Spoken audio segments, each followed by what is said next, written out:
que é a decisão que trata da decisão que nós devemos tomar nesse momento evolutivo, que é tão importante para nossas vidas e para o nosso futuro espiritual. Todos sabemos o momento difícil que estamos vivendo, talvez não tão difícil, né, que a gente sempre tende a exagerar um pouquinho, que afinal de contas nós estamos sobrevivendo e lutando com as nossas forças e com o nosso recurso. Então nós vamos superando as dificuldades existentes. Já houveram épocas muito piores, e eu lembro que hoje, no atendimento de uma pessoa que está depressiva e síndrome de pânico, e com medo de Covid, mais um monte de outras questões, que ela já passou por 2 pandemias no passado, 2 pestes, que antigamente se dizia que era uma peste, né? E numa delas ela desencarnou e na outra ela suicidou de medo. E agora está apavorada de novo na terceira. Não aprendeu ainda, né, a lidar com dificuldades. Então muitas vezes nós nos apavoramos praticamente sem necessidade, porque ninguém sabe, diante de um enfrentamento qualquer, se a gente vai sobreviver ou não vai. Não, ninguém tem certeza de nada. Aliás, dizem que para morrer basta estar vivo. Então, e estando morto também para nascer, basta estar morto, porque já pode nascer de novo. Então, a grande verdade é que nós não temos razões para apavoramentos. Nós devemos cada vez mais tomar consciência do amparo que temos da divindade, de que estamos nessa caminhada evolutiva aqui na Terra há milhares de anos. Já nascemos milhares de vezes, já morremos milhares de vezes das mais variadas formas, e estamos aqui novamente, e estaremos aqui no futuro, espero, né? Porque esse livro trata da questão do exílio planetário, do processo de transição, né? Então, onde grande parte dos habitantes da Terra serão transferidos para outros planetas, para outros orbes, né? Então, nós só temos uma saída inteligente e adequada: confiar no amparo da bondade divina, né, e fazer a nossa parte, buscar a nossa espiritualização, buscar conduzir as nossas vidas da melhor maneira possível, com pensamentos positivos, e os pensamentos é a fonte que mais nos trai, que mais nos gera problema, porque muitas vezes nós não prestamos atenção em nossos pensamentos e jorra para a nossa consciência um mundo de pensamentos negativos, de ideias negativas, né, de vibrações negativas, e nós alimentamos, nós permitimos, porque não fazemos uma seleção, porque não damos uma condução adequada. Então, o certo seria que todos nós sempre estivéssemos atentos as vibrações que nos atingem, para que nós pudéssemos redirecioná-las. É muito comum pessoas que passam a semana doentes, no final de semana deu uma melhorada boa, porque quase sempre no final de semana dá para dar uma saída, um passeio, uma visita, né? Então a gente vê que muitas vezes a segunda-feira é muito difícil e a sexta-feira é muito gostosa. Por que será? Por causa desse foco que nós damos para a nossa atenção. Se nós nos focamos numa coisa positiva, todo o nosso organismo vibra positivamente. Se nós nos focamos numa coisa negativa, todo o nosso organismo vibra negativamente. Pois é, quem gosta de coisa negativa, de notícia mentirosa e infeliz, quem quer aumentar a sua depressão, né? Quem quer adoecer, quem quer contrair, sintonizar com o Covid, eu não assisti e sintonizei, tá? Então imagine quem assiste. Então nós vamos selecionar aquilo que nos interessa, aquilo que é bom para nós, buscar vibrações positivas. A nossa mentora, Irmã Teresa, sempre dizia para nós pensarmos em 2 palavras, 2 nomes. Um é o nome de uma flor e o outro é o nome de Jesus. Sentir a vibração do nome Jesus. ela dizia que essa vibração é altamente poderosa e transmutadora, transformadora. E eu vejo quando eu atendo espíritos ou personalidades múltiplas, que eu peço para eles repetirem o nome de Jesus, não precisa nem acreditar, muitos nem acreditam, mas quando ele pronuncia o nome de Jesus, ele sente um impacto, uma transformação, porque é um nome que é carregado de potencialidades positivas, de energias de cura, de otimismo, de determinação, de força, né, de poderes, porque Jesus é um ser completo nesse sentido, tem tudo aquilo que nós desejamos um dia ter, né? Então é um nome que nos carrega de energia. E um outro mais simples, que a irmã Teresa recomendava, era pensar numa flor.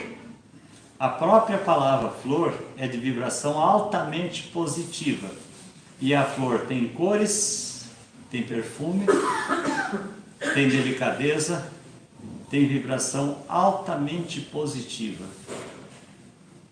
né? Então, são verdadeiras fontes de energia que nós pouco utilizamos, né? Muitas vezes nós confundimos a ideia de Jesus com religião. Não tem nada a ver religião, que é um conjunto de preceitos, nem sempre de acordo com as leis divinas, que o adepto deve seguir, né? E sintonizar com Jesus. Jesus é o governador do planeta Terra, é Ele que cuida dos nossos destinos, da nossa caminhada. Então Jesus não fundou religião nenhuma, ele participou de religiões na época que ele estava aí. Ele não fundou nenhuma, fundaram religiões baseadas nos ensinamentos dele depois que ele já tinha ido embora. Então, quando você pega o Evangelho de Jesus e os outros evangelhos, que são quase 30 evangelhos na realidade, mas o cristianismo que está baseado na Igreja Católica escolheu os quatro evangelhos, para 4 deles para fazer o seu manual, né? Então, quando nós pegamos o Evangelho, e esse Evangelho é bastante completo, se tiver todos os outros vai completar muito mais, tem muito mais informações nos outros que não estão nesses, né? Quando se pega esse Evangelho e estuda as leis que estão ali, você percebe claramente qual é o melhor caminho para a sua vida. Você não precisa nem de religião, basta que você siga as orientações expressas no Evangelho, que representam a palavra e os ensinamentos de Jesus, que é diferente da Bíblia, que são os ensinamentos utilizados pelos povos da antiguidade, pelos profetas que antecederam Jesus. Jesus fez a síntese de tudo e simplificou tudo para que todos possam entender. Quem não entenderia a semeadura livre e a colheita obrigatória? Qualquer uma pessoa letrada ou não entenderia. Quem não entenderia, faça aos outros o que se quer para você, que são as leis básicas. O perdoa 70 vezes, 7 vezes, o amor cobre a multidão dos pecados. Quem não entenderia isso? Então são os ensinamentos que foram estabelecidos para que nós possamos colocar em prática e melhorar a nossa qualidade de vida. E todos queremos melhorar a nossa vida, não queremos? Se queremos, vamos procurar o melhor manual que existe para nós transformá-lo em roteiro para a nossa caminhada. Agora, nós somos viciados em pensamentos negativos.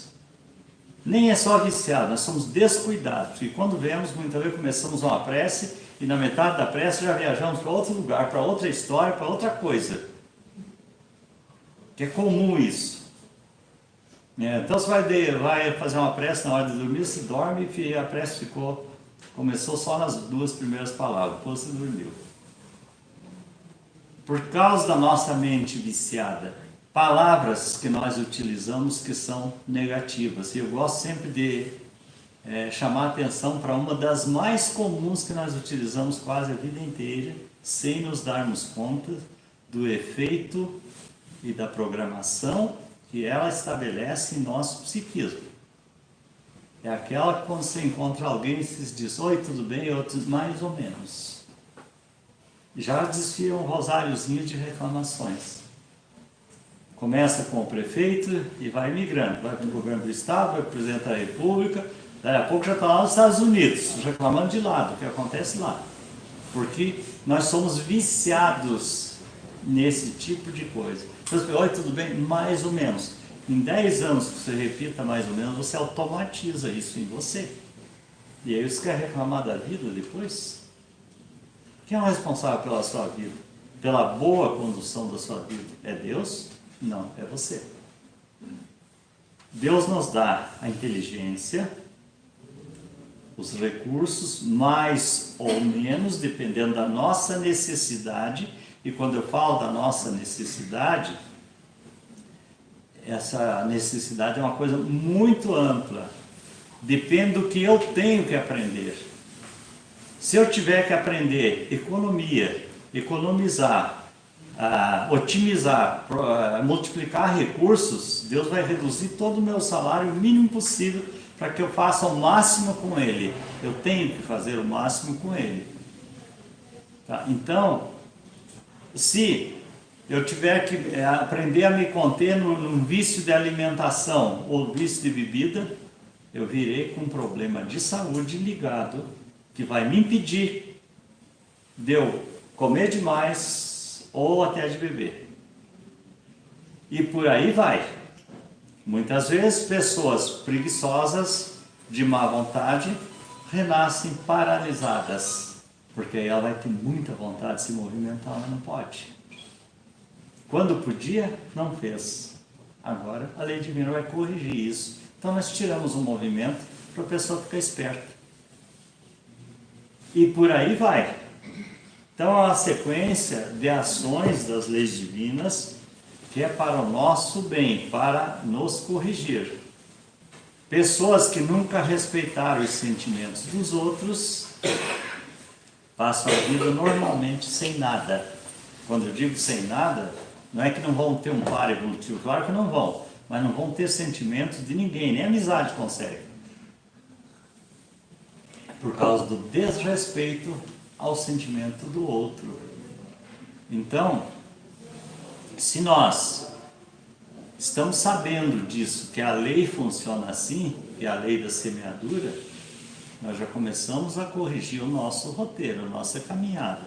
E se começamos a corrigir a nossa caminhada, evidentemente que vamos prestar mais atenção e escolher caminhos mais harmoniosos, mais suaves, mais saudáveis, caminhos mais cuidadosos, né? Para evitarmos problemas para nós mesmos. E não tem como, gente, é da lei divina. É você o condutor da sua vida. Quando eu peço que Deus me ajude me dando força, inteligência, percepção clara para mim fazer as melhores escolhas. Mas Deus não vai resolver o seu problema, porque ela te deu um problema para você resolver o problema. Exatamente, o problema é para que você se movimente, para que você faça alguma coisa. Então ele não vai tirar aquilo que ele te deu para exatamente, que é para o teu processo de evolução. E aí entra aquela outra velha questão, é do inconformismo com o que eu sou, com o que eu tenho, com a minha aparência, etc. e tal. Todos nós vamos experimentar todas as aparências, todas as condições, todas as configurações, todos os tipos, todas as etnias, todas as raças, né, todos os países, todos os climas, todos teremos que experimentar isso. Porque o curso de aprendizado na Terra implica em todas essas experimentações. Para que você aprenda, para que você perceba como você se sai em cada experiência dessa. Se você se sair mal com a sua configuração, você vai repetir a configuração por várias encarnações. Se você sair mal com a sua cor de pele, você vai repetir a experiência por várias encarnações. Não importa qual cor, Porque tem preconceito em todas as etnias, em todas as aparências, em todas as raças, em todas tem preconceitos. Tá? Se você se comporta mal, praticando uma determinada conduta, uma má conduta, você vai sofrer as consequências daquela má conduta até que você se corrija. Porque cada vez vai ficar pior. Você vai repetindo, vai padronizando, vai carregando mais daquela energia negativa e vai ficar pior. Então nós voltamos na lei da semeadura livre. Semeadura livre. Eu posso fazer o que eu quiser. Ninguém, nem Deus te tira o livre-arbítrio. Tanto que você faz o que você quiser. Você pode matar, pode se matar, pode fazer o que você quiser. Toma uma soda cáustica, você faz o que você quiser. Esse é o livre-arbítrio. Agora você vai arcar com as consequências do livre-arbítrio. É um presente de Deus na sua mão, mas cabe a você administrar com inteligência. Se você não administrar, você vai aprender a tua custa, não é a custa de Deus, não. Tua custa e daqueles que estiverem por perto de você, que você vai ficar devendo também para eles. Tem um livro que se chama Deficiente Mental Eu Fui Um. E esse livro trata da história de 3 pessoas que haviam participado acho que da Segunda Guerra, coisa assim, e feito muita destruição, né? Acho que eram trabalhavam em aviões bombardeiros ou coisa assim, e depois reencarnaram e fizeram 3 escolhas diferentes. Um escolheu ser engenheiro para reconstruir o que ele havia destruído. Arquiteto, engenheiro, né? Engenheiro civil.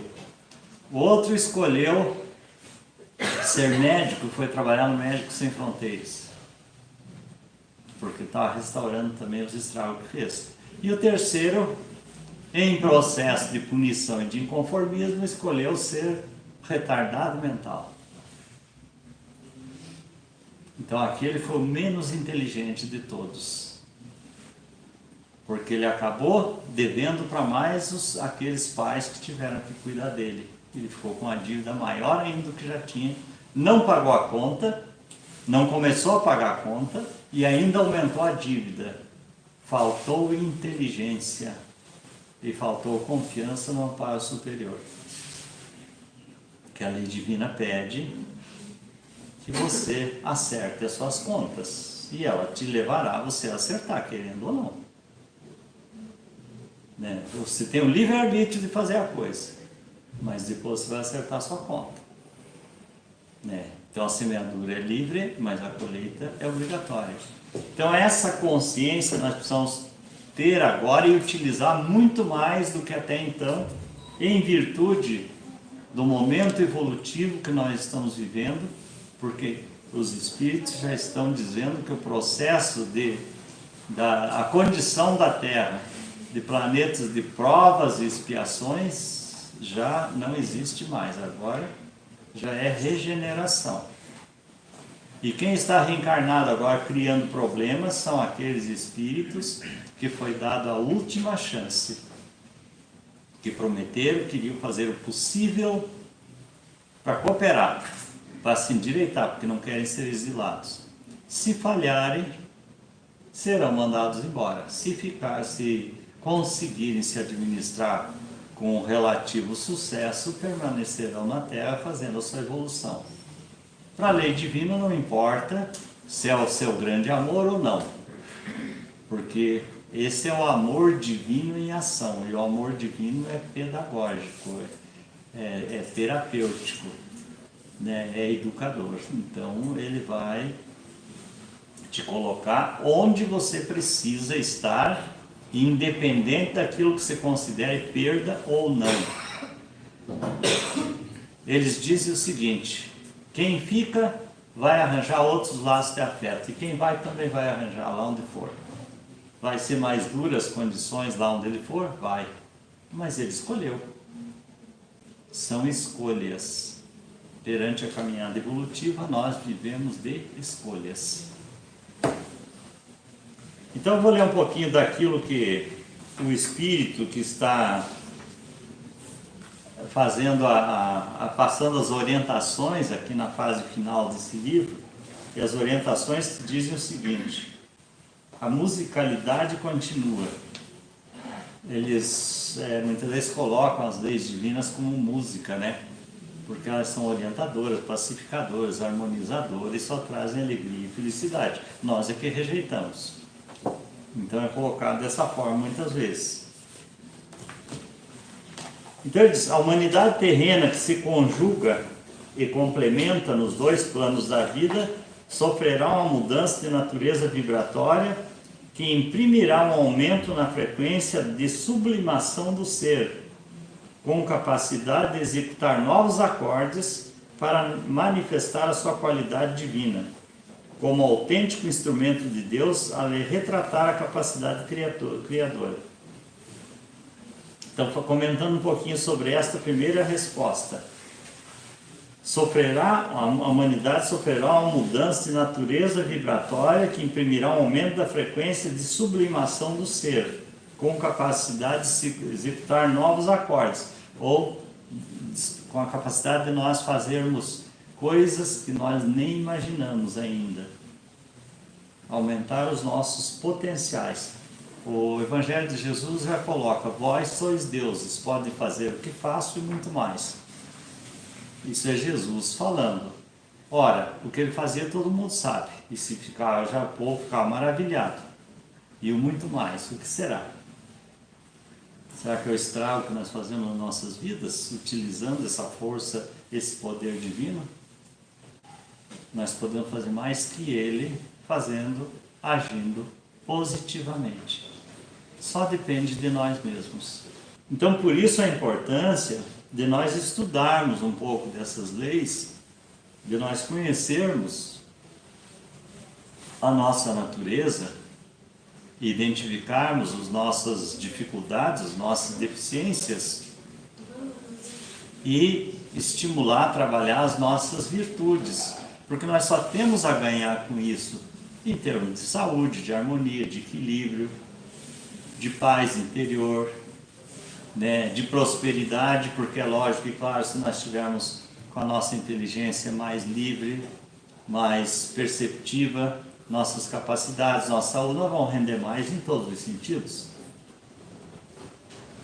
Vamos saber cuidar melhor de nós mesmos e daqueles que estão sob a nossa responsabilidade. Então a importância de se buscar a espiritualização e o autoconhecimento. Buscar a espiritualização é buscar conhecer como funciona a vida, as leis divinas. E o autoconhecimento é buscar saber como é que é a nossa natureza. Porque nós somos profundos desconhecedores da nossa natureza. O espírito Ramatiz dizia que nós ainda não temos condições de identificar a causa de uma dor de cabeça com precisão. Nas captações psíquicas a gente já consegue essa identificação, porque você investiga profundamente a estruturação dos problemas, né? Mas a medicina estuda isto? Ainda não. Se estuda o funcionamento do corpo, mas não o funcionamento do psiquismo, não a nossa natureza mais profunda, não os registros de memória e memórias das nossas experiências vividas, dos nossos traumas, dos nossos medos, das nossas culpas, dos nossos erros de passado, das nossas tendências, dos nossos automatismos, dos conceitos e preconceitos que nós carregamos nas profundezas do nosso psiquismo e que nos atrapalham a vida, das personalidades que estão ativas atrapalhando a nossa vida. Nós não sabemos disso. Não sabemos os traços culturais que nós trazemos, porque você imagine você ter vivido lá nas Arábias, por exemplo, e agora está reencarnado no Brasil com costumes completamente diferentes. Você ter vivido 1000 anos lá no interior da China, comendo arroz só lá do Vietnã, ou lá na Índia com aqueles modelos de vida que eles têm lá, de vegetarianismo, e você vem para o Brasil e vem para o sul se alimentar de carne, de churrasco, de comidas completamente incompatíveis, como é que vai ser a sua saúde? Quanto tempo você vai levar para você adaptar teu psiquismo, porque não é só o corpo físico, é o psiquismo, porque basicamente o corpo é uma ferramenta do psiquismo, do espírito. Então até que você se adapte com um novo modelo de vida pode demorar séculos, até milênios. Se alguém tiver pergunta, em qualquer momento pode me interromper para levantar a mão que eu respondo, tá? Então ele diz, o medo, os anseios passageiros, as necessidades sensoriais e os interesses do prazer deixarão de ser a sua busca desenfreada por uma felicidade utópica que os tem mantido distanciados de sua real natureza. Em contrapartida, buscarão os potenciais com os quais possam vislumbrar as belezas profundas da vida, criando um maior intercâmbio criatura-criador. Basta nós pararmos para pensar quais são os nossos maiores motivos de prazer ainda na vida. Quase sempre inclui muita comida, muita bebida, farra, festa. E a lei divina está dizendo que aquilo que é permanente, que é duradouro, é de outra natureza, não é esse não. Esse ainda pode ser tóxico. Por você comer demais e beber demais, você pode se atrapalhar e bem. Qualquer abuso dos prazeres do corpo geram problemas. Os da alma são permanentes e te abrem a facilidade de intercâmbio com as esferas superiores, seja com os espíritos mais evoluídos. É muito mais fácil um espírito evoluído que vibra em alta frequência acessar uma pessoa muito equilibrada e quase impossível de acessar um desequilibrado. Muitas vezes o desequilibrado é o que mais chora pedindo coisa para a espiritualidade, o que mais reclama, o que mais pede e é o que menos colabora com aquilo que ele está pedindo. Porque se nós adotamos condutas grosseiras, como é que nós queremos o amparo de espíritos superiores? Se eles não conseguem nos acessar, por causa dos nossos hábitos, da energia que nós agregamos em torno de nós mesmos. É muito comum quando se trabalha no tratamento das personalidades múltiplas, do alinhamento psíquico, a gente vai aprendendo aos poucos, você olha a personalidade e já identifica qual é a natureza do sentimento. Então você vê se a personalidade está com aquela aura cinzenta, você já sabe que ela está carregada de tristeza, né? De tristeza. Aquela aura escura, pesada, graxosa dentro dos vícios, ou então aquela aura que relampeja assim, aquelas chispas vermelhas da raiva, do ódio, né? Ou do rancor, que é mais uma cor bordô escura, né? E você já vai identificando a natureza dos sentimentos, só no olhar, no captar a vibração, você já percebe isso. E os espíritos leem isso em nós.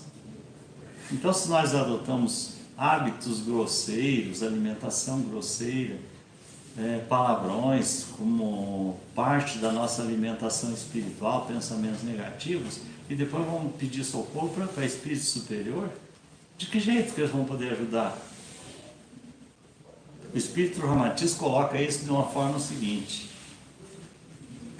para você levantar uma pedra, você precisa de uma alavanca de ferro, né? Ou algo muito reforçado. E para você levantar um balão não precisa quase nada, né? Então, essa é a diferença. O espírito grosseiro se assemelha a essa pedra que precisa de alavanca de ferro. O espírito que vibra nas frequências superiores não tem esse tipo de energia para socorrer aquele que está em baixa vibração. Ele precisa de um espírito muito mais grosseiro, mais pesado, mais terra-terra, para poder combinar as energias e fazer alguma coisa. Mas invariavelmente esse espírito mais grosseiro, mais pesado, não tem o conhecimento nem os poderes daquele que vibra mais alto. Então é por isso que muitas vezes nós não conseguimos o resultado esperado e depois nos revoltamos com Deus e não acreditamos mais em nada porque eu pedi não adiantou nada, né? Não vai adiantar, porque nós não nos colocamos na condição adequada para receber. Então isso são orientações que a espiritualidade vem nos trazendo, que é para nós ir nos modificando na caminhada evolutiva, se nós queremos participar de um mundo mais saudável, mais tranquilo e feliz. Eu vejo quando nós trabalhamos com aqueles espíritos que aqui na Terra se manifestam quase sempre como viciados, um vício difícil de remover e com depressão, os inconformados da vida, que eles são exilados desse planeta Capela, né? Ou de um planeta muito semelhante. Então, qual é o primeiro problema deles lá? Eles começam lá com o inconformismo. Quase sempre tem o orgulho e o egoísmo no meio. Então, eles querem ser mais que os outros, querem privilégios especiais, porque a inteligência está muito desenvolvida, as condições estão muito desenvolvidas. Lá ele não precisa caminhar, ele desliza, usa a força do pensamento, ele se alimenta pela respiração, ele se alimenta com alguma coisa líquida, não gasta esse tempo nem recursos com comprar comida pesada, porque não precisa lá. Aí ele começa com as atitudes de rebeldia e de inconformismo. Ele vai adensando. Até que daqui a pouco ele está opaco, começa a ficar pesado. Quando ele começa a ficar pesado, começa a aparecer então, porque é incompatível aquela vibração com o planeta, aparece a doença. Então ele vai conhecer o que ele não conhecia, vai conhecer as doenças. Depois que começam a aparecer as doenças, ele perde os sentidos. Nós aqui na Terra temos catalogado 5 sentidos, né? Mas nós estamos perto de 12. Eles têm mais que 12 bem desenvolvidos. Só que aí ele adensou seu corpo, tornou-se pesadão e grosseiro, e ele começa então a perder os sentidos. Ele já não tem mais os 12 desenvolvidos, já vem para os nossos 5. E isso, para um espírito, é uma perda valiosíssima. É uma perda que dói muito. Porque perder força, perder poder, perder percepção, é como alguém que de repente fica cego. Alguém que perdeu a memória. Alguém que perdeu a condição de movimento. É a mesma coisa. Aí, normalmente, nessa fase, eles já estão muito revoltados, mais do que estavam antes. Então, eles não aceitam mais tratamento. E aí, então, vem o exílio. Porque ele não tem mais condição de viver lá. Ele perdeu a capacidade de ler pensamentos que ele tinha, de se comunicar pelo pensamento, perdeu os sentidos, perdeu a leveza, perdeu a, como é que se diz, a autoestima, porque aí ele tem a impressão que os olhos dos outros estão julgando ele, né? Embora não esteja, mas quem está errado tem sempre essa sensação, que o olhar do outro já está adivinhando, já está sabendo tudo que ele aprontou, né? Isso é normal em quem age de forma errada, ter dificuldade de encarar os outros nos olhos, porque ele deu razão para o outro julgá-lo, né? Então, ele não tem mais condição de ficar lá, então ele é exilado para a Terra. Daí chega revelado aqui, e muitos deles estão até hoje, há milhares de anos. Os milhares de anos não foram o suficiente para acabar com a revolta e com o inconformismo que eles trazem dentro de si. Isso é terrível, por isso que depressão e esses vícios mais arraigados são dificílimos de serem tratados com sucesso. Né? Porque o espírito não se conforma, nada nunca está bom, né? Nada vale nada, o mundo é cruel, é difícil, é complicado, não gostam de ninguém, se sente superior a todo mundo, porque muitas vezes se coloca numa posição baixa, mas se sente superior. Né? Todo mundo é burro, só ele que sabe das coisas, ninguém o entende. É muito comum se ver esses traços de rebeldia, até mesmo nas crianças. Ninguém me entende, ninguém colabora comigo, tudo eu passa por inconformismo.